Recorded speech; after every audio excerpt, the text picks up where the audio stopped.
आप सभी का इंतजार खत्म हुआ। जी हां, लेकिन प्राइम डिबेट का वक्त है। मैं रविंद्र सिंह आपके साथ। इंतजार खत्म हुआ राजस्थान को मुख्यमंत्री मिलने का, और यही मुद्दा है आज का। नया सीएम, नई शुरुआत। अब कैसा होगा मंत्रिमंडल? राजस्थान के नए मुख्यमंत्री का ऐलान हो गया है। सांगानेर से विधायक भजनलाल शर्मा को विधायक दल का नेता चुना गया। नए मुख्यमंत्री के नाम का प्रस्ताव पूर्व मुख्यमंत्री वसुंधरा राजे ने ही रखा। भजनलाल शर्मा संघ पृष्ठभूमि से आते हैं। वो मूल रूप से भरतपुर के रहने वाले और वो प्रदेश महामंत्री के पद पर भी रह चुके हैं। इसके साथ ही दिया कुमारी और प्रेमचंद बैरवा उप मुख्यमंत्री होंगे। नए चेहरों का चुनाव करके बीजेपी ने बड़ा संदेश दिया है। सीएम, डिप्टी सीएम के चयन में बीजेपी सोशल इंजीनियरिंग को ध्यान में रखा है। कैबिनेट कैसी होगी, कैसा स्वरूप होगा, करेंगे चर्चा इसी मुद्दे पर। पहले रिपोर्ट देखते हैं।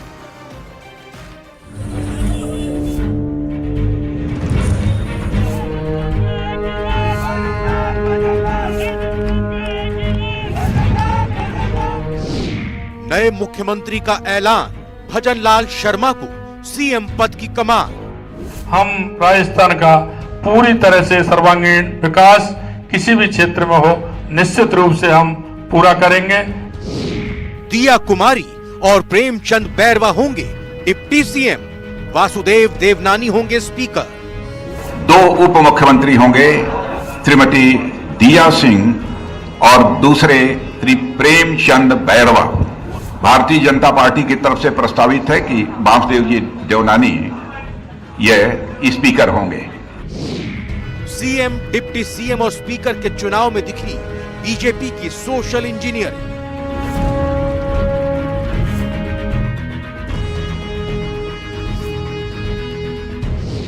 अब मंत्रिमंडल का इंतजार, किन समीकरणों के आसार।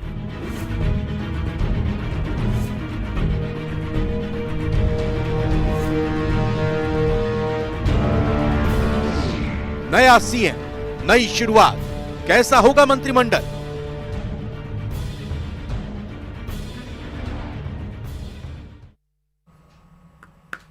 तो नया सीएम और डिप्टी सीएम तो चुन लिए गए हैं, मंत्रिमंडल कैसा होगा?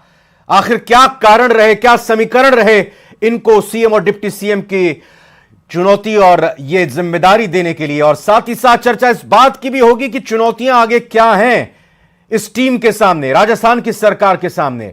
करेंगे चर्चा। चार खास मेहमानों का स्वागत करते हैं। हमारे साथ जुड़ चुके डॉक्टर सुरेंद्र सिंह, प्रवक्ता है बीजेपी के, बहुत बहुत स्वागत आपका।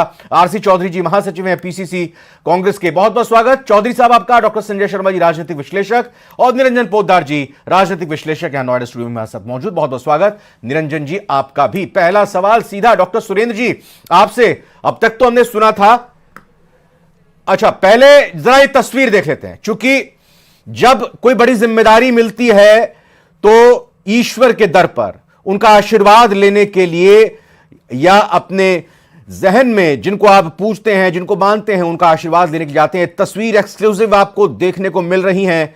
भजनलाल शर्मा, भावी मुख्यमंत्री राजस्थान, अपनी पत्नी के साथ अभी माफ कीजिएगा, यहां मोती डूंगरी गणेश मंदिर में आए। और अब यहां यह भी एक अपने आप में अलग तस्वीर दिखाते हुए, दर्शाते हुए, बताते हुए कि इन तस्वीरों के जरिए किस तरह की सिक्योरिटी सीएम के लिए रखी गई है। बाकायदा पूरी सिक्योरिटी के साथ वो आगे बढ़ते हुए, सिक्योरिटी तो उनको बीजेपी मुख्यालय में जब ये घोषणा हुई थी कि भजनलाल शर्मा अब अगले मुख्यमंत्री होंगे तो ये मिल चुकी थी। फिलहाल ये एक्सक्लूसिव तस्वीरें मोती डूंगरी में भगवान गणेश के दर्शन करने के लिए अपनी पत्नी के साथ पहुंचे। और इससे पहले वो तस्वीर भी हमने दिखाई जब उनके परिवार वालों की तरफ से आज जब बीजेपी की ये मीटिंग हो रही थी, पर्यवेक्षक सीएम के नाम का ऐलान करने वाले थे, उस दौरान भी इनके परिवारजनों की तरफ से यहां भगवान के दर्शन किए गए, भगवान से अरदास लगाई गई। फिलहाल राजेंद्र राठौड़ भी साथ में मौजूद हैं भजनलाल शर्मा के।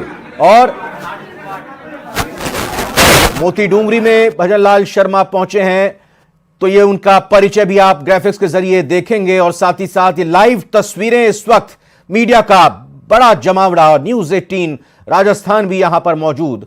तो भगवान के दर पर मोती डूंगरी गणेश मंदिर में पहुंचे हैं दर्शन करने के लिए। जो जिम्मेदारी मिली है, जी हां, तो आज किसी को नहीं पता था। साथ लेकर और हर वर्ग के के लिए काम करूंगा और विशेष तौर से दलितों के उत्थान के। जिस तरह से राजस्थान में 5 साल में, पिछले 5 साल में जो दलितों के अत्याचार के मामला में राजस्थान नंबर 1 पे आया है, उसके लिए काम करूंगा और दलितों के लिए आदिवासी लोगों का ध्यान रखा है। किस तरीके से देखते हैं आप, किस तरीके से इसका संदेश जाएगा? जनता का प्रेम रहेगा, छोटे से कार्यकर्ता को जिम्मेदारी दी है। बिल्कुल बिल्कुल अच्छा संदेश और निश्चित रूप से अच्छा काम करेंगे हम जनता के लिए और हर वर्ग का ध्यान रखते हुए हम काम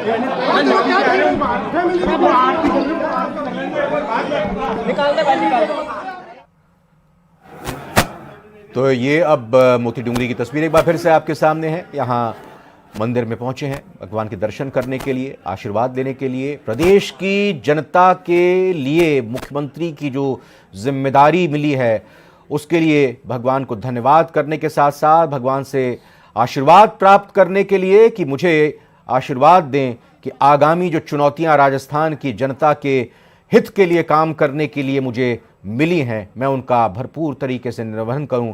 और ये अपने आप में एक अद्भुत और बहुत ही विशेष क्षण, और इन तस्वीरों के लिए मैं कुछ और बातचीत करते रहना चाहूँगा। हमारे खास मेहमान तो जुड़े हुए हैं, निरंजन पोद्दार जी साफ तौर पर मोती डूंगरी में भगवान का आशीर्वाद अपनी पत्नी के साथ जाते हुए, और जब आज जैसे मैंने बताया कि प्रदेश कार्यालय में बैठक हो रही थी उससे पहले भी उनका परिवार मंदिर में था, अरदास लगाई थी। निश्चित रूप से रविंद्र जी देखिए, जिस तरीके से अभी राजस्थान के अंदर एक अप्रत्याशित फैसला करते हुए भारतीय जनता पार्टी के केंद्रीय नेतृत्व ने भजन लाल जी को मुख्यमंत्री पद की जिम्मेदारी दी है, निश्चित रूप से देखिए उनके हिसाब से आज उनको ऐसा लगता है कि शायद वो भारतीय जनता पार्टी के परिवार के सदस्य हैं, भारतीय जनता पार्टी के कार्यकर्ता हैं। ये उनका सौभाग्य रहा है, ये आज वो सोच रहे होंगे और इसी चीज़ के लिए वो भगवान से प्रार्थना, भगवान के से शुक्रिया करने वो शायद मंदिर गए हैं कि भाई आपने मेरे जैसे एक साधारण कार्यकर्ता को अगर इस सर्वोच्च पद यानी कि राजस्थान प्रदेश के हिसाब से सर्वोच्च पद पे अगर आपने मेरे को आसीन किया है, तो ये कहीं ना कहीं भगवान की कृपा और भारतीय जनता पार्टी की जो कार्य पद्धति है उसका एक समझ लीजिए ये एक उदाहरण है। और निश्चित रूप से यहाँ पे परिवार भी लाभान्वित होता है और परिवार को और एक आम कार्यकर्ता रविंद्र जी इस चीज से बहुत उत्साहित होता है कि अगर भारतीय जनता पार्टी जिस तरीके से एक मानक सिद्ध कर रही है। और रविंद्र जी एक चीज और आपको देखनी पड़ेगी कि जिस तरीके से भारतीय जनता पार्टी जैसे कहते हैं ना कि एक INDI गठबंधन बना करके और एक जो परंपरागत राजनीति के तहत भारतीय जनता पार्टी को घेरने का प्रयास किया जा रहा था और इन्होंने एक नई लाइन खींच करके धर दी। और आज जिस तरीके से राजनीति को, जिसको कहते हैं नई राजनीति को ये गढ़ रहे हैं, और अगर आप मध्य प्रदेश, छत्तीसगढ़ और राजस्थान, आज राजस्थान का फैसला आप देखेंगे तो मुझे ऐसा लगता है कि भारतीय जनता पार्टी अब आने वाली अपनी 25-30 वर्षों की राजनीति को गढ़ने जा रही है। और इसको मैं एक ही शब्द कहूंगा रविंद्र जी कि जो अपना वर्तमान दांव पे लगाता है वो कहीं ना कहीं भविष्य का इतिहास लिखता है, और आज वो नरेंद्र मोदी जी और केंद्रीय नेतृत्व ने करके दिखाया है। डॉक्टर सुरेंद्र सिंह जी बीजेपी प्रवक्ता हैं, आपसे सवाल यही कि अब तक तो हम यही सुनते थे कि मोदी जी हैं तो मुमकिन है, लेकिन अब शायद यह कहना पड़ेगा कि मोदी जी हैं तो कुछ भी नामुमकिन नहीं है। पहली बार के विधायक मुख्यमंत्री, पहली बार के विधायक उप मुख्यमंत्री। देखिए, निश्चित रूप से भारतीय जनता पार्टी ने एक कार्यकर्ता का सम्मान किया है। हमारे यहाँ जिस तरह की परंपरा रही है कि भारतीय जनता पार्टी साधारण कार्यकर्ता को बड़ी से बड़ी जिम्मेदारी देने में नहीं हिचकिचाती है, और जिस तरह से जनरेशन चेंज करने में, नई लीडरशिप को बढ़ावा देने में, सेकंड लाइन थर्ड लाइन को निरंतर आगे लाने में भारतीय जनता पार्टी काम करती है। तो ये एक बड़ी उपलब्धि है एक साधारण कार्यकर्ता की, जिन्होंने एक सरपंच से अपना राजनीतिक जीवन शुरू किया, भारतीय जनता पार्टी युवा मोर्चा के पदाधिकारी रहे, फिर पार्टी के प्रदेश के महामंत्री रहे, 4 बार तक निरंतर रूप से प्रदेश महामंत्री के रूप में उन्होंने जिम्मेदारी निभाई। और निश्चित रूप से आप देखिएगा कि जिस तरह का बदलाव भारतीय जनता पार्टी ने नई लीडरशिप लाने में किया है, आने वाले 5 साल में राजस्थान का विकास का पहिया बहुत तेजी से डबल इंजन की सरकार के साथ घूमेगा और राजस्थान विकास के नए कीर्तिमान स्थापित करेगा। आरसी चौधरी साहब, चुनाव प्रचार के दौरान और उससे पहले भी लगातार कांग्रेस के नेताओं की तरफ से यह कहने को मिलता था, यह सुनने को मिलता था हम सबको कि बीजेपी में 1 दर्जन सीएम के कैंडिडेट हैं।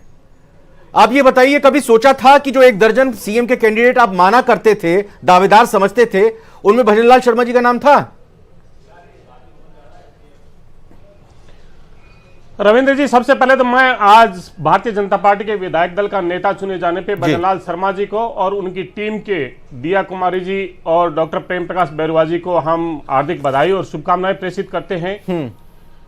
कांग्रेस पार्टी इस राजस्थान के निर्माण के लिए भारतीय जनता पार्टी के जो विधायक दल द्वारा जो नेता चुना जाएगा उसके साथ कंधे से कंधा मिला के इस प्रदेश के सर्वांगीण विकास और समृद्धि के लिए लगातार इस राज्य को देश का नंबर 1 राज्य बनाने के लिए पार्टी सकारात्मक सहयोग पूर्ण रूप से देगी।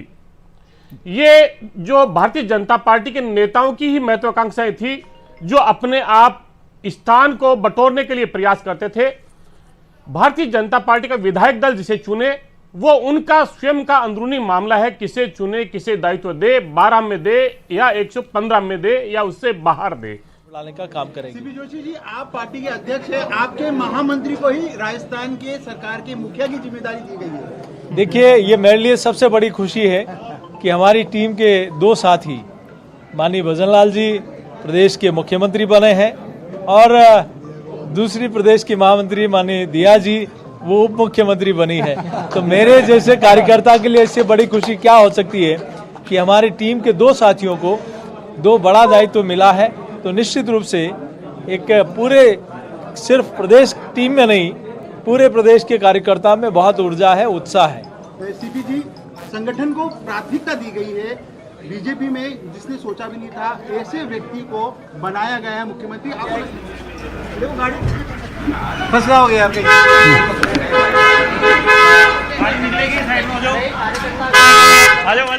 अध्यक्ष बने, सांसद बने, ये बीजेपी में संभव है। भजनलाल जी जैसा एक कार्यकर्ता एक प्रदेश का मुखिया बने, मुख्यमंत्री बने, ये सिर्फ और सिर्फ भारतीय जनता पार्टी में संभव है। तो आप देखिए मध्य प्रदेश में भी मोहन यादव जी, ये दर्शाता है कि यहाँ सामान्य कार्यकर्ता भी प्रदेश में संगठन में और सत्ता में प्रमुख पदों पर आसीन हो सकते हैं। एक सामान्य किसान परिवार का रहने वाला कार्यकर्ता भी एक उच्च पद पर पहुंच सकता है। एक गरीब परिवार में जन्म लेने वाला कार्यकर्ता भी प्रदेश का नेतृत्व कर सकता है। ये सिर्फ और सिर्फ भारतीय जनता पार्टी में संभव है। सीपी साहब, 16 तारीख से मलमास लग रहे हैं, क्या मान के चले शपथ ग्रहण कब तक हो जाएगा? आप पार्टी के अध्यक्ष हैं, कब तक शपथ ग्रहण की उम्मीद करें? बहुत जल्दी, आज ही आपके पास सूचना हो जाएगी, मलमास से पहले होगी और बहुत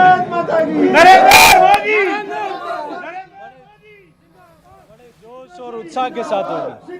एक लास्ट सीपी जी 2 मुख्यमंत्री 1 मुख्यमंत्री बन गए, शपथ ग्रहण भी होगा। क्या मान के चले कि शपथ ग्रहण के साथ कुछ मंत्रियों की शपथ भी हो सकती है? उनका भी तय कर देंगे फिर? इसकी भी जल्दी खबर देंगे आपको। थोड़ा नहीं होना, बिल्कुल लेट। तो प्राइम डिबेट के सभी मेहमानों से ये गुजारिश करते हुए कि आज ये 1 घंटे की हमारी प्राइम डिबेट रहेगी और इस बीच चूंकि लगातार रिएक्शंस सामने आ रहे हैं और चहल पहल गहमा गहमी देखने को मिल रही है, तो बीच बीच में ये भी हम दिखाते रहेंगे। आरसी चौधरी साहब, ये आप एक तरह से कहें कि खुलकर तो नहीं, हालांकि आप तारीफ करते हुए नजर आए कि जिस तरीके से ये चयन हुआ, तो सवाल यह है कि कांग्रेस आला कमान हो, कांग्रेस पार्टी हो या कांग्रेस नेता हो, उनको महत्वाकांक्षाओं और नई पीढ़ी को आगे लाने पर अब विचार करना चाहिए। रविंद्र जी, मैं ये कहना चाहूंगा कि पुणे आज जब शुभ दिन है, राजस्थान की 5 करोड़ 26 लाख मतदाताओं ने जिसे जनादेश दिया, जिन्हें राजस्थान के अंदर शासन करने की जिम्मेदारी दी और कांग्रेस को एक विपक्ष की जिम्मेदारी दी, इसलिए हमें जिन्हें शासन की जिम्मेदारी दी उनको शुभकामनाओं के साथ हम चाहते हैं कि प्रदेश के हम वासी हैं, प्रदेश नंबर 1 पे बने। राजस्थान के 8 करोड़ लोगों का जो संकल्प है विजन 2030 में, हम राज्य को देश का नंबर 1 राज्य बनाना चाहते हैं। तमाम आयामों में ये राजस्थान का हर नागरिक चाहता होगा, चाहे वो किसी भी दल का हो। इसलिए लोकतंत्र के अंदर जिम्मेदारी दी जाती है जनता के द्वारा और उस जनता में इस राज्य के निर्माण में सकारात्मक जो ऊर्जा है, उसका हमने आपके सामने बात कही। दूसरी बात, ये भारतीय जनता पार्टी को सोचना है। ये भारतीय जनता पार्टी के नेता जानते हैं कि लोकतांत्रिक एक व्यवस्था होती है, चाहे पार्टी में हो चाहे देश के अंदर हो। अगर लोकतांत्रिक व्यवस्था के द्वारा और विधायक दल का नेता चुना गया है तो बहुत अच्छा हो, लेकिन आपने कहा, आपने स्वयं ने ओपनिंग नोट में कहा कि मोदी है तो मुमकिन है और नामुमकिन है, तो इसका मतलब यह है कि भारतीय जनता पार्टी का राष्ट्रीय अध्यक्ष, संसदीय बोर्ड और विधायक दल तमाम चीजें नदार्द हैं।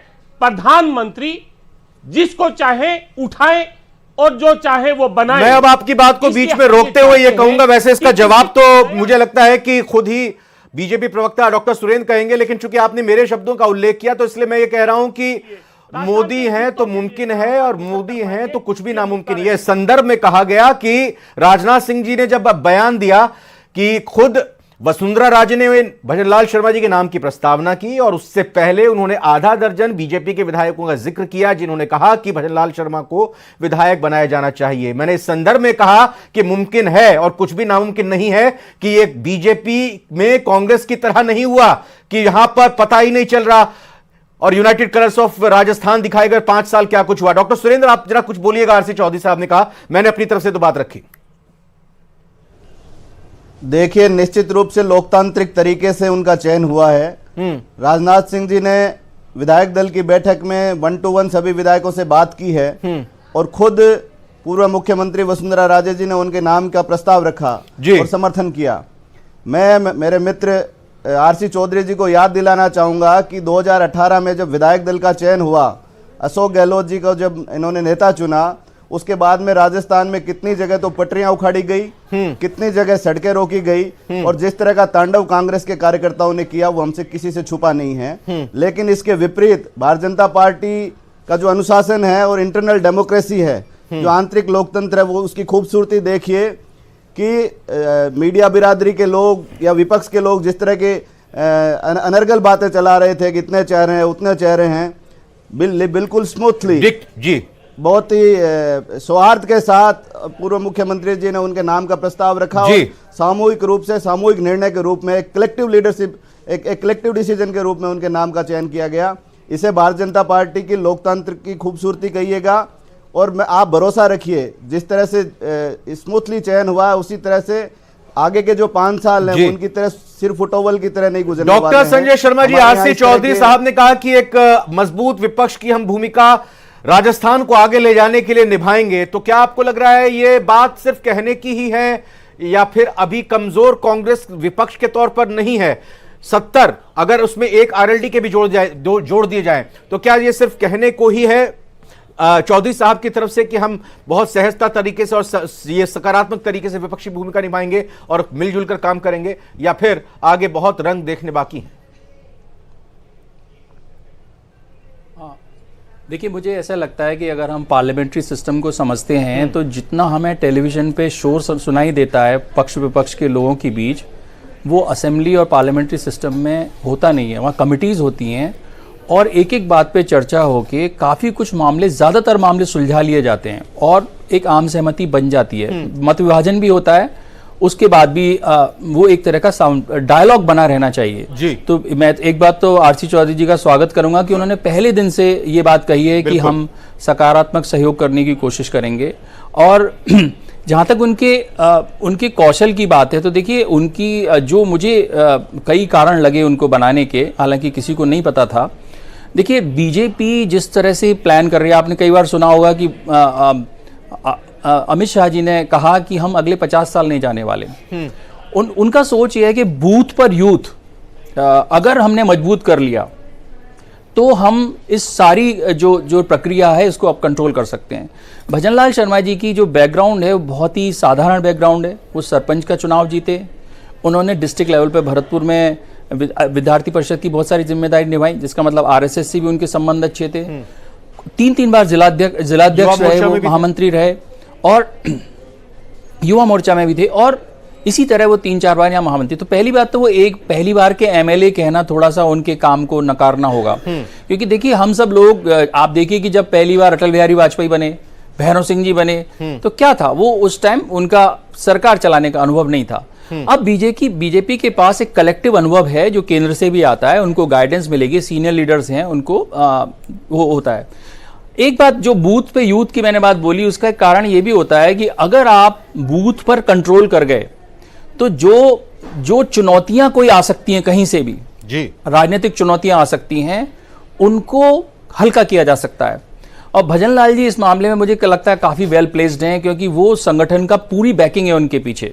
वो संगठन की वो ताकत है कि वो किसी भी लीडर को समझा सकती है कि आप अभी आप मतलब इसमें हस्तक्षेप ना करें, और गाइडेंस उनके पास केंद्रीय नेतृत्व की है, तो मुझे लगता है वो अच्छा कर सकते हैं। एक और बात है कि ये एक कल्चर को भी दिखा रहे हैं कि हम इतने साधारण आदमी को, कार्यकर्ता को हम बना रहे हैं। और उसमें जो एक कांग्रेस के साथ क्या हुआ था कि जब वो पार्टी आगे बढ़, शुरुआत में कांग्रेस ने बहुत छोटे दर्जे के लोगों को साथ में लिया, लेकिन धीरे धीरे जब सत्ता में आप लंबे समय रह जाते हो तो एलीट उसमें एंटर कर जाता है।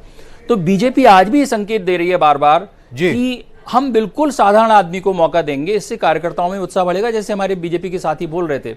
मुझे लगता है, और नए लोगों में एक और बात होती है कि ब्यूरोक्रेसी, वो आपके पसंदीदा लोग, वो सब हट जाते हैं, तो एक अलग ही इकोसिस्टम बनता है जिसमें कुछ नयापन हो सकता है। अच्छा है, कई बार खतरा भी होता है कि बिल्कुल, अच्छा बिल्कुल। डॉक्टर संजय, आपने बहुत अच्छे तरीके से बात रखी है। निरंजन जी से भी समझना चाहूंगा। अभी डॉक्टर संजय ने कहा कि अमित शाह ये उल्लेख करते हैं कि 50 साल तक बीजेपी कहीं नहीं जाने वाली, और इन चुनावों से पहले चुनाव प्रचार के दौरान प्रधानमंत्री नरेंद्र मोदी ने बात भी कही थी कि अशोक गहलोत दोबारा नहीं आने वाले, कांग्रेस की सरकार नहीं आने वाली। क्या ये जो टीम बीजेपी ने बनाई है राजस्थान सरकार को चलाने के लिए, आपको लगता है ये बात मजबूती से आगे जा सकती है? क्या संकेत और क्या संदेश इन फैसलों के पीछे, इन नामों को चुनने के पीछे?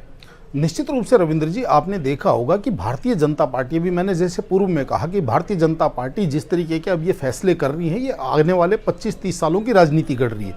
ये बात मैंने क्यों कही कि जिस तरीके से आप देखेंगे कि राजस्थान के अंदर इन्होंने नाम घोषित किया है, मध्य प्रदेश के अंदर इन्होंने मुख्यमंत्री का नाम घोषित किया, और छत्तीसगढ़ के अंदर इन्होंने जिस तरीके से मुख्यमंत्री का नाम घोषित किया, तीनों ही प्रदेशों से जो इन्होंने नेतृत्व दिया है वो अखिल भारतीय विद्यार्थी परिषद यानी कि छात्र राजनीति से निकले हुए व्यक्ति हैं। और इसका एक आप ये मान के चलिए, जिस तरीके से हमारे यहाँ कहा जाता है कि युवा हिंदुस्तान, और जिस तरीके से जो अभी छात्र जीवन में जो लोग हैं उनके लिए एक बहुत बड़ा आप ये मान के चलिए संदेश गया है, घोषित रूप से एक संदेश गया है कि अगर आप वास्तव में छात्र राजनीति से अगर आप निकल करके आते हैं तो आप एक मुख्यमंत्री के पद तक भी आप पहुंच सकते हैं। कि जिस तरीके से वयोवृद्ध और कुछ कुंडली मार नेता, यानी कि मैं तमाम पार्टियों की बात करता रहा हूं कि जो आज तक जो वयोवृद्ध और तमाम कुंडली मार, या यूं कहें कि जो परिक्रमा वाले जो नेता हैं, उनका अब मेरे हिसाब से जिस तरीके से इन्होंने एक परिपाटी तोड़ी है, क्योंकि रविंद्र जी मुझे यहां ये उल्लेख करने में कोई संकोच नहीं है,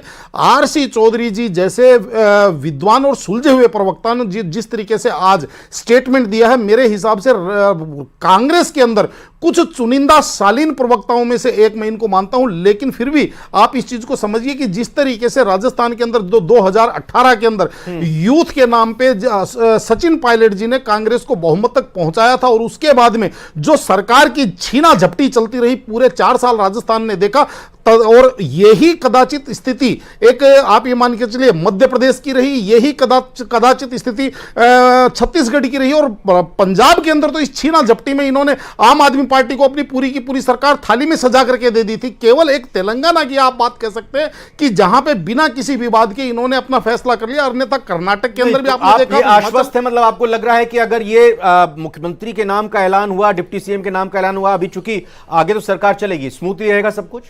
देखिए, निश्चित रूप से जब हमारे यहां कहा जाता है कि संघ शक्ति युगे युगे, और जब पूरा संगठन, और अगर जिस तरीके से ये भी है कि आप आश्चर्यजन, इसको भी आप कम आश्चर्य मत मानिए कि चाहे छत्तीसगढ़ हो, मध्य प्रदेश हो या राजस्थान हो, जो मुख्यमंत्री के जो प्रबल दावेदार थे, उन्होंने कहीं ना कहीं नाम प्रस्तावित किया है इन मुख्यमंत्रियों का। तो कहने का तात्पर्य ये, चाहे भारी मन से किया हो, लेकिन कहीं कोई आपको फूट नहीं दिखाई दी। मैं बार बार आपकी डिबेट में कहता आया हूं कि भारतीय जनता पार्टी एक आश्चर्यचकित डॉक्टर सुरेंद्र सिंह जी, डॉक्टर सुरेंद्र सिंह, ये बताइए बिल्कुल दिल पर हाथ रखते हुए कि आगे क्या चुनौतियां राजस्थान सरकार के लिए रहने वाली हैं? देखिए, निश्चित रूप से राजस्थान में जो बीते 5 साल रहे, वो उन 5 सालों में राजस्थान का जो आर्थिक ढांचा लड़खड़ा गया है, जो राजस्थान को रेवेन्यू लॉसेज हैं, जो इनकी स्कीम्स में जो सोशल सिक्योरिटी की स्कीम्स के नाम पे इन्होंने जो बंदरबाट करी, उससे जो राजस्थान की स्थिति हो गई कि कर्मचारियों की तनख्वाह देने का पैसा स्टेट के पास नहीं है, सोशल सिक्योरिटी की स्कीम्स का जो महिलाओं को जो पेंशन जाती है, बुजुर्गों की पेंशन जाती है, उनके पैसे तक की स्थिति नहीं है। तो निश्चित रूप से नई सरकार के सामने एक बड़ा चैलेंज तो है ही। और फिर जो 5 साल में इन्होंने लॉ एंड ऑर्डर की स्थिति बिगाड़ी, राजस्थान में जिस तरह से अपराधियों ने खुलेआम बेखौफ जो घटनाएं करी, गैंगवार की घटनाएं हुई, जिस तरह से महिलाओं के प्रति अपराध बढ़े, दलितों के प्रति अपराध बढ़े, पूरे राजस्थान में लॉ एंड ऑर्डर की जो सिचुएशन बिगड़ी हुई है वो भी एक बड़ा चैलेंज है। तीसरा, इनके राज में जिस तरह से पेपर लीक माफिया को जो छूट मिली, सत्ताधारी दल के नेताओं के हस्तक्षेप से जिस तरह आरपीएससी जैसी प्रतिष्ठित संस्था की साख खराब हुई, इन तमाम चैलेंजेस से निपटने की चुनौती नई सरकार के सामने है। लेकिन आप भरोसा रखिए कि जिस तरह से नई लीडरशिप भारतीय जनता पार्टी ने दी है, लंबे समय से संगठन में काम किए हुए व्यक्ति को मुख्यमंत्री बनाया है, और एक बार की विधायक, एक बार की सांसद और नई विधायक चुनी गई दिया कुमारी जी को और प्रेमचंद बैरवा जी को जिस तरह से उप मुख्यमंत्री बनाया है, ये जो नई टीम है इन तमाम चुनौतियों का मुकाबला करते हुए आने वाले 5 साल में राजस्थान के विकास के नए सोपान गढ़ेंगे जी, और इन तमाम चुनौतियों से निपटते हुए विकसित राजस्थान की जो परिकल्पना हमारे डॉक्टर सुरेंद्र सिंह बीजेपी प्रवक्ता बताते हुए कि क्या चुनौतियां हैं और इन चुनौतियों का डटकर मुकाबला कांग्रेस के, मैं उनसे लेना चाहूंगा। चौधरी साहब, 3 महत्वपूर्ण बातें कही, एक तो वित्तीय स्थिति प्रदेश की, दूसरी अपराध नियंत्रण करना, और तीसरी बात इनकी तरफ से यह कहा गया कि पेपर लीक का मसला युवाओं से जुड़ा हुआ। जाहिर तौर पर बीजेपी ने इन्हीं मुद्दों को उठाया जनता के बीच में, और इसीलिए आप विपक्ष में बैठे हुए हैं। जनता ने इसको एंडोर्स किया, तभी इन मुद्दों को माना गया गंभीर। आप कितनी इनको बड़ी चुनौतियां मानते हैं और किस तरह का सहयोग इसमें रहेगा? रविंद्र जी, मैं कहना चाहूंगा निश्चित रूप से जो भारतीय जनता पार्टी के जो नेता हैं वो बेहद सुलझे हुए और जनता के बीच में रहने वाले हैं। डॉक्टर सुरेंद्र जी ने जिन बातों का जिक्र किया, कुछ बातें मैं उनके संज्ञान में लेकर आना चाहूंगा कि उन्होंने कहा कि राज्य की जो आर्थिक स्थिति है ये हमारे नहीं, ये जो आंकड़े हैं वो आंकड़े ये बताते हैं कि राजस्थान की जो जीडीपी ग्रोथ है वो देश के अंदर नंबर 2 पे आती है, और नंबर 1 पे जो है वो भी हैदराबाद, जो आंध्र प्रदेश है, जो डबल इंजन की सरकार का नहीं है। इसलिए जो आर्थिक विकास की गति का पहिया जो राजस्थान ने जो शुरू किया, उसे किस प्रकार से आगे कंटिन्यूअस लेके और नंबर 1 बनना है, ये निश्चित रूप से भारतीय जनता पार्टी के सामने चुनौती है, क्योंकि नंबर 2 पे हमने छोड़ा है। ठीक है। उन्होंने कहा कि जो सामाजिक सुरक्षा के नाम पे जो हमने योजनाएं दी, तो इसका तो मैं ये कहना चाहूंगा, सुरेंद्र जी ही नहीं, प्रधानमंत्री जी लगातार ये कहते रहे हैं कि कांग्रेस पार्टी जो रेवड़ियां बांट रही है। हमने अगर राज्य के 8 करोड़ लोगों को सामाजिक सुरक्षा दी, हमने सामाजिक सुरक्षा के साथ साथ में न्यूनतम आय कानून बना के जो लोगों को एक अधिकार दिया उन्हें गरिमामय जीवन बनाने का, हमने लोगों को स्वास्थ्य की चिंता से मुक्ति दी, मुख्यमंत्री चिरंजीवी बीमा योजना लाके, हमने इस राज्य के तमाम जो वर्ग हैं उनके लिए जो काम किए वो एक श्रृंखलाबद्ध तरीके से भारतीय जनता पार्टी ये बताएं कि ये जो भारतीय कांग्रेस की जो योजनाएं हैं वो रेवड़ियां हैं। इन्होंने, हम 500 रुपए में सिलेंडर देते थे, इन्होंने कहा हम 450 रुपए में राजस्थान। अरे वही तो मैं कह रहा हूं ना चौधरी साहब, ये तमाम चीजें योजनाएं जब की तो जनता ने फिर आपको सरकार में क्यों नहीं बैठाया, और पेपर लीक का जिक्र नहीं कर रहे आप? मैं कहना चाहूंगा, हाँ रविंद्र जी, मैं कहना चाहूंगा कि राजस्थान का युवा, इस देश की सबसे बड़ी ताकत है युवा आबादी। इस देश में जो युवाओं के जो सपने हैं उन्हीं से मुल्क का, राज्य का और राष्ट्र का निर्माण होता है। हम चाहते हैं कि राजस्थान के अंदर पेपर लीक जैसी घटनाएं नहीं हो, इसके लिए प्रतिबद्धता कांग्रेस ने राजस्थान की विधानसभा में सख्त कानून बनाया, जो देश के अन्य राज्यों में नहीं, अभी एक दूसरे राज्य में उन्होंने बनाया है। यह भारतीय जनता पार्टी आश्वस्त करे कि जो कांग्रेस ने जो सरकारी नौकरी दी थी, जो इन्होंने घोषणा पत्र में जो वादा किया है, जो कैलेंडर जारी करने की जो बात कही है, हम सोचते हैं कि पहली कैबिनेट के अंदर आरपीएससी का कैलेंडर जारी किया जाएगा। हाँ। क्योंकि राजस्थान के युवाओं ने भारतीय जनता पार्टी को जो जिम्मेदारी दी है वो आज मैं एक रिएक्शन ले लेता हूं डॉक्टर सुरेंद्र सिंह से, उसके बाद फिर मैं राजनीतिक विश्लेषक मेहमानों का रुख करूंगा। सुरेंद्र जी, ये कुछ सुझाव दे रहे हैं चौधरी साहब? निश्चित रूप से आरसी चौधरी जी ने जो सुझाव दिए हैं, मैं उम्मीद करता हूं कि अगर इनकी सरकार के समय में इन सुझावों को लागू किया जाता तो इनकी ये गत नहीं होती। लेकिन जहां जो सोशल सिक्योरिटी स्कीम्स की बात है जी, मैं व्यक्तिगत रूप से जन कल्याणकारी सरकार का पक्षधर हूं, और इस बात की मैं रखता हूं पूरी तरह से कि सोशल सिक्योरिटी स्कीम्स आनी चाहिए, लेकिन हमारे पास कोई रेवेन्यू मॉडल तो होना चाहिए। जब तक पैसा कहां से आएगा और कहां जाएगा, जब तक इस बात का अनुशासन, अगर वित्तीय अनुशासन राज्य के मुखिया के पास नहीं है, चौधरी साहब ने बताया कि ग्रोथ रेट में प्रदेश में राजस्थान दूसरे नंबर पर है और यहां डबल इंजन की सरकार नहीं थी। देखिए, ये बरकरार रखनी है। आप जीडीपी की बात कर रहे हैं, जीडीपी का आंकलन एक अलग आंकलन है, लेकिन जो राजस्थान का लॉसेज है, रेवेन्यू लॉसेज है, जितनी राजस्थान का जो बजट ग्रोथ रेट की बात कर रहा हूं, विकास दर की, ज्यादा जीडीपी बोल रहे थे लेकिन वो है असल में ग्रोथ रेट। निश्चित, जीडीपी नहीं, ग्रोथ रेट। निश्चित रूप से बिल्कुल, जो ग्रोथ रेट की बात कर रहे हैं वो एक अलग विषय है, लेकिन जो राजस्थान की जो रेवेन्यू लॉसेज की स्थिति बनी हुई है, जो राजस्व घाटा जिस स्तर पे पहुंच गया है, जिस स्तर पे राजस्थान का जो सरकार पे कर्ज है उसकी ब्याज की अदायगी होनी मुश्किल हो गई है, ये चैलेंजेस सरकार के सामने हैं। और सोशल सिक्योरिटी स्कीम्स लाते समय कम से कम आपको इस बात की चिंता तो करनी चाहिए राज्य के मुखिया को कि मेरे राज्य का वित्तीय अनुशासन कैसे रहे। आप जो एक लोकप्रिय बजट लाने के चक्कर में, लोक लुभावनी योजनाओं के चक्कर में राज्य का अगर आर्थिक ढांचे बिल्कुल ठीक। डॉक्टर संजय शर्मा का मैं रुक करता हूं। डॉक्टर संजय जी, आपके नजरिए में क्या चुनौती रहेंगी? जैसा आपने कहा कि ठीक है पहली बार के विधायक हैं, लेकिन हमें इन्हें नॉन इनएक्सपीरियंस नहीं कहना चाहिए, तजुर्बेकार कहना चाहिए। राजनीति इन्होंने बहुत पहले से ही शुरू कर दी, लेकिन सरकार के सामने, सरकार के मुखिया के सामने अपनी टीम को साथ लेकर चलना, ब्यूरोक्रेसी पर पूरी तरह से उनसे काम करवाना, जो 2024 का एजेंडा है उसको पूरा करना, संकल्प पत्र पर काम करना, पिछली सरकार की योजनाओं को अमल में लाना या उनमें फेरबदल करना या उनको बदलना या उनको खत्म करना, इन तमाम फ्रंट पर क्या कुछ बड़ी चुनौतियां आपको नजर आती हैं?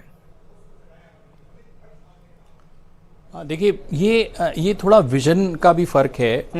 जो समाज कल्याणकारी योजनाएं हैं, जैसा कि आरसी चौधरी जी ने बताया कि 11% ग्रोथ रेट बहुत हेल्दी ग्रोथ रेट है और देश में पहली बार। तो जो रेवेन्यू लॉस की हम बात कर रहे हैं, वो जब हम खर्च करते हैं तो रेवेन्यू लॉस वो मेकअप हो जाते हैं अगर आपकी ग्रोथ रेट हाई हो। लेकिन इसमें खतरा होता है कि आपकी ये ग्रोथ रेट लंबे समय तक आप नहीं चला सकते।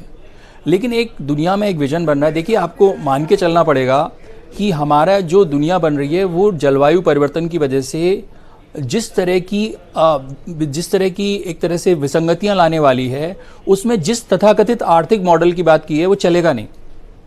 तो हमें बहुत तेजी से एडजस्ट करना है और उस तेजी से एडजस्ट करने में हमारा संविधान हमारे ऊपर एक जिम्मेदारी डालता है। वो कहता है और बातों के अलावा सिर्फ हम ये कहें आर्थिक, सामाजिक और राजनीतिक न्याय, बराबरी।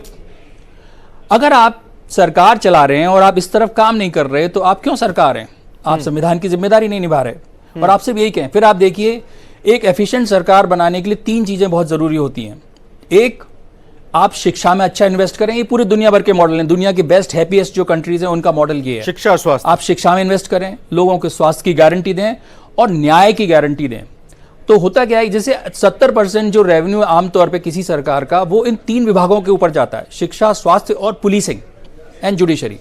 तो मेरी समझ में अगर ये संतुलन रहेगा तो ग्रोथ के चांसेस अपने आप बढ़ जाते हैं। देखिए, अगर आपका कोर्ट में केस पेंडिंग सालों साल, शताब्दियों, शायद राजस्थान में तो एक केस वो भी चल रहा है जो पहली जब आईपीसी और ये सब बने थे, सीआरपीसी बनी थी, तो अगर आपने निपटा दिया तो क्या होता है, बहुत सारी पूंजी और अनिश्चितता, आपकी उत्पादकता और आपकी नैतिकता समाज की बढ़ती है, उससे आप अलग तरह की ग्रोथ ला सकते हैं। तो ये बहस थोड़ी सी सीमित हो रही है। मेरा मानना है कि प्रधानमंत्री जी खुद भी ये मानने लग गए हैं कि कल्याणकारी योजनाएं हमारी रणनीति का हिस्सा है। और उन्होंने कहा है निरंजन जी, बिल्कुल निरंजन जी, हम उन्हें बदलने वाले नहीं। निरंजन जी, ये बताइए कि गारंटी, मोदी की गारंटी है वो पूरी होती है। दूसरी चीज यह है कि अगर हम राहत शिविर की बात करें या फिर अगर इससे पहले वाली सरकार की सोशल स्कीम है, क्योंकि आपको एक नई सरकार है, आप एक अलग पार्टी से हैं, तो एक पैकेजिंग भी आपको अलग देनी पड़ेगी। तो चुनौतियां किस रूप में आप देखते हैं, अंदर की, बाहर की, ब्यूरोक्रेसी की? निरंजन जी, देखिए रविंद्र जी, इसको मैं 2 बिंदुओं के रूप में आपको बताऊंगा। पहली बात यह है कि जिस तरीके से अशोक गहलोत जी ने जो राहत शिविर कहें या जो जिस तरीके से घोषणाएं की, यहाँ पे हमारे यहाँ राजस्थान के अंदर एक देसी कहावत कही जाती है कि भाई गुड़ मध्य गुड़ जैसी बात तो कर दे। तो कहीं ना कहीं अशोक गहलोत जी की जो योजनाएं और जो घोषणाएं हैं वो कहीं ना कहीं इस चीज से मिलती जुलती है। लेकिन अब इसके अंदर जिस तरीके से प्रधानमंत्री जी ने राजस्थान में जाकर के अपने ऊपर सारा का सारा, आप ये मान के चलिए, दाव खेला और जनता को ये कहा कि मेरी गारंटी है, और नरेंद्र मोदी जी की गारंटी, जब बाकी गारंटियां फेल हो जाती हैं, लोग निराश हो जाते हैं, तो मेरी गारंटी शुरू होती है। और जिस तरीके से उन्होंने लोगों को वहां पे जो अपनी घोषणाएं की और लोगों के मन में एक भरोसा उत्पन्न किया, तो कहीं ना कहीं मुझे ऐसा लगता है कि अब भारतीय जनता पार्टी के लिए ये सबसे चैलेंजिंग काम है कि तमाम जो अशोक गहलोत जी के द्वारा लाई हुई योजना योजनाओं को लागू करते हुए अपनी जो घोषणाएं हैं उनको भी लागू करें और साथ में जनता के ऊपर कोई एक्स्ट्रा बर्डन न डाले, कोई एक्स्ट्रा कर ना लगाए।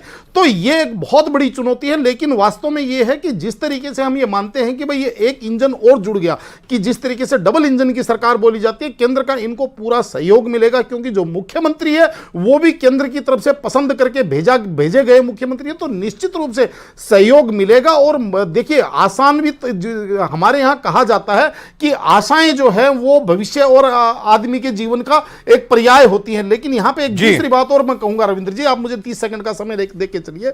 जिस तरीके से अब जो आज जिस तरीके से मुख्यमंत्री जी की घोषणा हुई है, इसके लिए कांग्रेस को एक बार पुनर्विचार करना पड़ेगा। इसी तर्ज के ऊपर एक समय था जब कांग्रेस अपने सेवा दल को इतना स्ट्रॉन्ग रखती थी और उस सेवा दल से आए हुए व्यक्तियों को कहीं ना कहीं इस तरीके के उच्च पदों के ऊपर बिठाया करती थी, तो कांग्रेस का कार्यकर्ता पार्टी के लिए जान लगाता था, पार्टी के लिए परिश्रम और पसीना बहाता था। लेकिन आज जिस तरीके से केवल और केवल जिसको कहते हैं परिक्रमा मंडली को पारितोषिक मिलने लग गया, तो कहीं ना कहीं मुझे ऐसा लग रहा है कि कांग्रेस को अब बीजेपी का कुर्ता खींचने के बजाय, मोदी जी का कुर्ता खींचने के बजाय, उनकी लाइन छोटी करने का प्रयास करने के बजाय अपनी लाइन। डॉक्टर सुरेंद्र जी से सवाल लेता, लेकिन आशीष चौधरी जी, ये जो सुझाव यहां पर आया है, एक बात जो निरंजन जी की तरफ से कही गई है कि जो सेवा दल, उसकी भी जिम्मेदारी बढ़ानी चाहिए, उस पर भी भरोसा और करना चाहिए, उस पर भी विस्तार देना चाहिए। रविंद्र जी, मैं कहना चाहूंगा कि निरंजन जी जो हैं एक बड़े राजनीतिक विशेषज्ञ हैं और लगातार चैनल्स के माध्यम से समाज के अंदर जो अपनी जिम्मेदारियों का निर्वहन करते रहते हैं। उन्होंने कांग्रेस पार्टी को लेकर जो सुझाव दिया, हम उसको आत्मसात करेंगे, उनका साधुवाद करना चाहते हैं। वो एक राजनीतिक दल के लिए है और आज जो हम चर्चा कर रहे हैं वो राजस्थान के निर्माण के लिए कर रहे हैं। राजस्थान का निर्माण के लिए राजनीतिक दल महत्वपूर्ण नहीं, राजस्थान के लोगों के मध्य में लोकतंत्र के अंदर हर 5 साल में जनता की अदालत में जाना होता है। जनता में हमने जो वादे किए, इस देश का जो युवा है वो दुनिया के अंदर हिंदुस्तान की सबसे बड़ी ताकत है कि इस देश की युवा आबादी है, युवाओं के सपने हैं, युवाओं के निर्माण में भूमिका हो। और उस भूमिका के लिए किसी भी राजनीतिक दल का जब सत्ता में जब जाता है तो उसके पास में कोई ना कोई मॉडल होता है, उसी को लेकर जनता के बीच में जाता है। मैं साधुवाद इनका भी करना चाहूंगा, सुरेंद्र जी ने उन्होंने कहा कि हम पेपर लीक से मुक्ति देंगे, निश्चित रूप से होने भी चाहिए। लेकिन क्या वो देश का पहला राज्य राजस्थान भारतीय जनता पार्टी शासित होगा जिसके अंदर पेपर लीक नहीं होगा? क्योंकि डबल इंजन की सरकारों में ना ऐसा सख्त कानून बना, ना ऐसी कभी उन्होंने मंशा जाहिर की और ना ही पेपर लीक रुके। लेकिन आज सर्जन का दिन है, आज उत्साह और निर्माण का और संकल्प तो का डॉक्टर सुरेंद्र, क्या आप यहां इस मंच से आश्वस्त करते हैं युवाओं को कि पेपर लीक नहीं होगा? और मैं ये भी आपसे समझना और जानना चाहूंगा कि 30 वो संख्या है जो राजस्थान में मुख्यमंत्री को मिलाकर मंत्रियों की हो सकती है। यहां मुख्यमंत्री और 2 डिप्टी सीएम का तो नाम का ऐलान हो गया और ये पूरी तरह से विशेषाधिकार मुख्यमंत्री का होता है कि वो अपनी टीम का गठन किस तरह से करें, कितने लोगों को पहले शपथ ग्रहण के लिए लाएं। लेकिन आपके मुताबिक मैं जानना और समझना चाहूंगा, पार्टी में इसकी चर्चा हुई होगी, क्या एक साथ पूरा एक्सटेंशन हो जाएगा, मतलब तमाम जो गुंजाइश है उसी को पूरा कर देंगे, या फिर अभी पूरी टीम एक साथ नहीं आई? क्या स्वरूप रह सकता है मंत्रिमंडल का? रविंद्र जी, मेरे मित्र आरसी चौधरी जी ने जो बात कही है, विधानसभा चुनाव के दौरान प्रधानमंत्री जी ने इस बात की गारंटी ली है, हमारे यशस्वी नेता ने बार बार जनसभाओं में इस बात की गारंटी ली है कि जब भारतीय जनता पार्टी की सरकार बनेगी राजस्थान में पेपर लीक जैसी घटनाएं नहीं होगी। और जब मोदी की गारंटी पे पूरा देश भरोसा करता है तो आपको और हमको भरोसा करना चाहिए। निश्चित रूप से नौजवानों की सपनों की जिस तरह से हत्याएं हुई, 5 साल तक उनके साथ जो धोखा हुआ वैसा धोखा नहीं होगा। राज्य में कड़ा कानून भी बनेगा और बड़ी कड़ाई और सख्ती के साथ पेपर माफिया का सफाया राजस्थान से होगा। दूसरी जो बात आपने कैबिनेट को लेकर कही है, 15 तारीख को मुख्यमंत्री का शपथ ग्रहण समारोह है। उम्मीद करते हैं कि कुछ चेहरे कैबिनेट के शपथ लेंगे और आने वाले समय में, क्योंकि मई में लोकसभा चुनाव है, निश्चित रूप से गवर्नमेंट फॉर्मेशन जल्दी हो, कुछ निर्णय तत्काल होने चाहिए। तो ये जो कुछ चेहरे होंगे, इन चेहरों में जो सांसद यहाँ विधायक का चुनाव लड़े, चाहे किरोड़ी लाल मीणा जी राज्यसभा सांसद थे, या राज्यवर्धन सिंह राठौड़ थे, या बात बाबा बालकनाथ की कर ली जाए, और अभी तो बतौर विधायक वसुंधरा जी आई ही हैं, वो पूर्व मुख्यमंत्री हैं, तो वसुंधरा राजे जी को लेकर पार्टी क्या सोच रही है, और जो सांसद जो आकर यहां विधायक का चुनाव लड़े, क्या वो दिख सकते हैं इस कैबिनेट में? देखिए, भारतीय जनता पार्टी एक कैडर आधारित राजनीतिक दल है और हमारे यहाँ जो ये राजनीतिक पद हैं इनको दायित्व के रूप में माना जाता है। पार्टी में और सरकार में जिस को जो जिम्मेदारी दी जाएगी, जो उसकी योग्यता के अनुरूप जिम्मेदारी दी जाएगी, सभी लोग उसका निर्वहन करेंगे। चाहे वो विधायक रहे हैं, चाहे सांसद रहे हैं, और चाहे 4 बार के मुख्यमंत्री हैं, चाहे 5 बार के मुख्यमंत्री हैं, उनकी योग्यता के अनुरूप निश्चित रूप से उनका काम लिया जाएगा, उनको जिम्मेदारी दी जाएगी। प्रदेश नेतृत्व के स्तर पे भी, कुछ को लोकसभा चुनाव में भी, और जहाँ जहाँ सरकार में और संगठन में जिसकी उपयोगिता है उसके अनुरूप प्रदेश और केंद्रीय नेतृत्व उनके लिए। डॉक्टर संजय शर्मा, ये जो बीजेपी की तरफ से इस बार के इन 3 राज्यों के चुनाव में प्रयोग किया गया, चौंकाया गया, अब आपको क्या लगता है इस प्रयोगशाला से क्या कुछ निकलकर सामने आता है लोकसभा चुनाव के मद्देनजर या फिर मौजूदा राज्य की कैबिनेट के मद्देनजर? देखिए, जो बीजेपी का मॉडल अगर हम ब्रांडिंग के हिसाब से देखें तो 3 बातों पे आधारित है जिसमें आपको मैसेज भेजना होता है। एक, डिलीवरी, जो सोशल वेलफेयर स्कीम्स हैं। दूसरा, कौन डिलीवर कर रहा है, जो मोदी जी हैं, दोनों विश्वसनीय हैं। और तीसरा होता है ऐसा विचार जो लोगों को बांध सके, वो उम्मीद पैदा कर सके। कांग्रेस की जो पहले 30 साल कांग्रेस को फायदा मिला वो ये था, आज़ादी के बाद आज़ादी की कहानी अधूरी लग रही थी लोगों को, और कांग्रेस पे भरोसा करके वो सोच रहे थे वो आज़ादी का जो वादा जिस तरह का था वो पूरा होगा, जिसमें गरीबी मिटाना, जिसमें बेरोजगारी मिटाना, ये जिम्मेदारियां थीं। तो 30 साल बाद जब वो लोगों को ये लगा कि अब हम कांग्रेस से ज़्यादा कुछ नहीं लिया जा सकता है, उसके बाद उसके बीच में एक एलीट भी बनता है। इस पे बहुत सारे अध्ययन है दुनिया में कि जब जो लोग फायदा उठाते हैं वो बाद में वो राइट विंग हो जाते हैं। तो अब जो है हिंदुत्व का जो आइडियोलॉजी है वो हिंदुत्व की है बीजेपी के पास, इसलिए वो लगभग उसे बीट करना नॉर्थ इंडिया में मुश्किल है, और साउथ इंडिया में अभी वो बहुत फाल है, क्योंकि साउथ इंडिया बिल्कुल और तरह से चलता है, वहाँ पे जो सामाजिक समीकरण है वो कुछ और तरह के हैं। राजस्थान में भी धीरे धीरे मुझे जो मंत्रिमंडल लग रहा है उसमें बहुत कुछ सोशल इंजीनियरिंग की जरूरत पड़ेगी अगर इनको टिकाऊ रहना है। नहीं तो राजस्थान बहुत इंटेलिजेंट है वोट डालने के मामले में। वो क्या करता है, एक बार बीजेपी को मौका देता है जो बहुत एग्रेसिवली इंफ्रास्ट्रक्चर पे काम करती है कि गति बढ़ाओ, इंफ्रास्ट्रक्चर की गति बढ़ाओ, और जो कांग्रेस है वो सोशल सिक्योरिटी नेटवर्क क्रिएट करती है। तो जनता के दोनों हाथ में लड्डू हैं, इसलिए जनता बड़ी चालाकी से खेलती है इनके साथ, दोनों को पूरा निचोड़ लो आप। इस तरह से मुझे लगता है जनता अपना गेम चलती है। जिन जिन राज्यों में सरकारें बदलती नहीं हैं उन राज्यों में ये दिक्कतें आती हैं कि सोशल वेलफेयर स्कीम एक बहाने से होती हैं, क्योंकि देखिए आप मानिए कि सत्ता और पूंजी का एक गठबंधन है, क्योंकि आपको चुनाव के लिए फंडिंग चाहिए।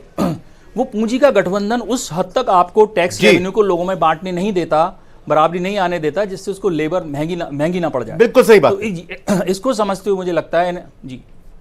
निरंजन जी, मैं आपसे जानना चाहूंगा, अगर हम पिछले सरकारों को देखें, कार्यकाल को देखें और अब से कंपेयर करें, वो कौन से मंत्रालय, हालांकि सभी मंत्रालय बेहद महत्वपूर्ण होते हैं, लेकिन इस बार कौन से मंत्रालय हैं जो चुनौती रह सकते हैं? क्योंकि पहले जैसे मैंने कहा, वित्त मंत्रालय हो, गृह मंत्रालय हो, ये मुख्यमंत्री अपने पास ही रखते आए हैं। कौन से मंत्रालय जो चुनौती रह सकते हैं और एक मजबूत शख्सियत मंत्री के तौर पर चुननी होगी? देखिए रविंद्र जी, निश्चित रूप से सरकार के जितने भी मंत्रालय होते हैं या जितने भी पोर्टफोलियो होते हैं सभी महत्वपूर्ण होते हैं, क्योंकि सभी का कुछ ना कुछ ऐसा काम होता है कि जो जनता से जुड़ा हुआ होता है। चाहे वो समाज कल्याण मंत्रालय हो, चाहे वो पीडब्ल्यूडी मंत्रालय हो, चाहे वो आप ये मान के चलिए गृह मंत्रालय, वित्त मंत्रालय, यानी कि कोई भी मंत्रालय ऐसा नहीं है जो महत्वहीन नहीं है। लेकिन यहाँ पे मैं आज आपके टेलीविजन स्क्रीन पे, मैं टेलीविजन चैनल पे मैं एक बात और महत्वपूर्ण बोल के जा रहा हूँ। देखिए रविंद्र जी, अब जो जमाना आ रहा है उस जमाने के अंदर जैसे कहते हैं युवा भारत, और युवा भारत को चाहिए क्विक फैसला। और जिस तरीके से आज उत्तर प्रदेश के अंदर सरकार चल रही है भारतीय जनता पार्टी की, और योगी जी को पूरे देश भर के अंदर लोग योगी जी को नंबर 1 मानते हैं, और हिमंता बिस्वा शर्मा जी को भारतीय जनता पार्टी के जिसको कहते हैं कद्दावर मुख्यमंत्रियों में जिस तरीके से शुमार किया जाता है, और हर जगह इनका आपने देखा होगा चुनावों के अंदर भी स्टार प्रचारकों के अंदर इनकी सबसे ज्यादा डिमांड होती है। तो जिस तरीके से तीनों मुख्यमंत्री अब भावी मुख्यमंत्री पद की शपथ ले रहे हैं, तो मेरे हिसाब से जो शुरुआती ओवर हैं उनके अंदर उनको उसी तरीके की कुछ अपने प्रदेश के अंदर कानून व्यवस्था, क्योंकि जो अभी आप बता रहे थे कि लोगों को 3 सुरक्षाएं तो चाहिए, लेकिन एक जो सबसे महत्वपूर्ण सुरक्षा है और वो है अपने परिवार की और अपने जो शरीर की जो सुरक्षा है, वो सबसे महत्वपूर्ण सुरक्षा। स्वास्थ्य, शिक्षा और ये रोजगार, ये तो सारी चीजें चाहिए। लेकिन रविंद्र जी, आज की तारीख में जिस तरीके से एक आप ये मान के चलिए, जैसे क्रिमिनल्स जो अपराधी किस्म के लोग हैं, उनका जिस तरीके से नेक्स्ट लेवल पे चला गया उनका तरीका, तो आपको उनको रोकने का तरीका भी आपको अगले स्तर के ऊपर। बिल्कुल, ये लेटेस्ट तस्वीरें, ताजा तस्वीरें सामने आ रही है। गोविंद देव जी के दर्शन करने के बाद फिर भारतीय भवन के लिए रवाना हुए हैं मुख्यमंत्री भजनलाल। जरा सुनते हैं, पहले कुछ बयान तो दिया था, लेकिन हाँ, अभी फिलहाल कोई बात नहीं की। साफ तौर पर उनकी पत्नी वहां पर साथ में और काफी लोग भी वहां मौजूद, और देखिए यहाँ स्वागत करते हुए उनका। बहरहाल मैं एक कमेंट जल्दी से लूंगा ये तस्वीरों के साथ साथ। आरसी चौधरी साहब, आपसे कल कांग्रेस प्रवक्ता बैठे थे, उन्होंने कहा था कि जैसे ही बीजेपी की तरफ से मुख्यमंत्री के नाम का ऐलान हो जाएगा तो फिर हम भी जल्दी बता देंगे नेता प्रतिपक्ष कौन होगा। चौधरी साहब। रविंद्र जी, निश्चित रूप से जो नेता प्रतिपक्ष के लिए है, हमारे तमाम जो ऑब्जर्वर्स हैं वो अलग अलग राज्यों में गए। सबसे बड़ी जिम्मेदारी जो विधायकों के साथ में संवाद है, प्रत्येक विधायक के साथ में चर्चा की गई।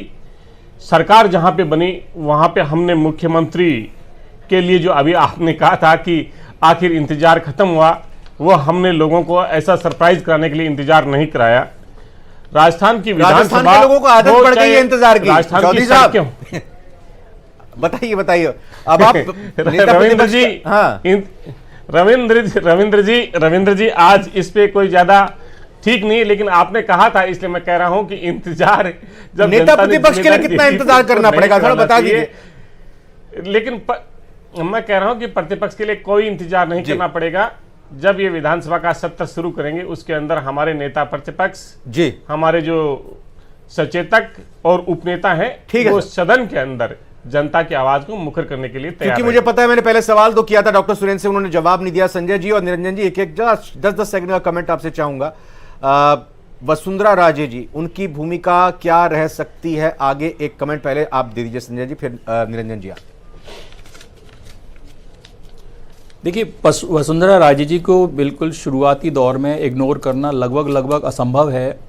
उनको ऐसा होता है कि जब आपका राजनीतिक ग्रुप बनता है तो उसे तोड़ने में समय लगता है, उसमें से कुछ सेंध मारी जाती है।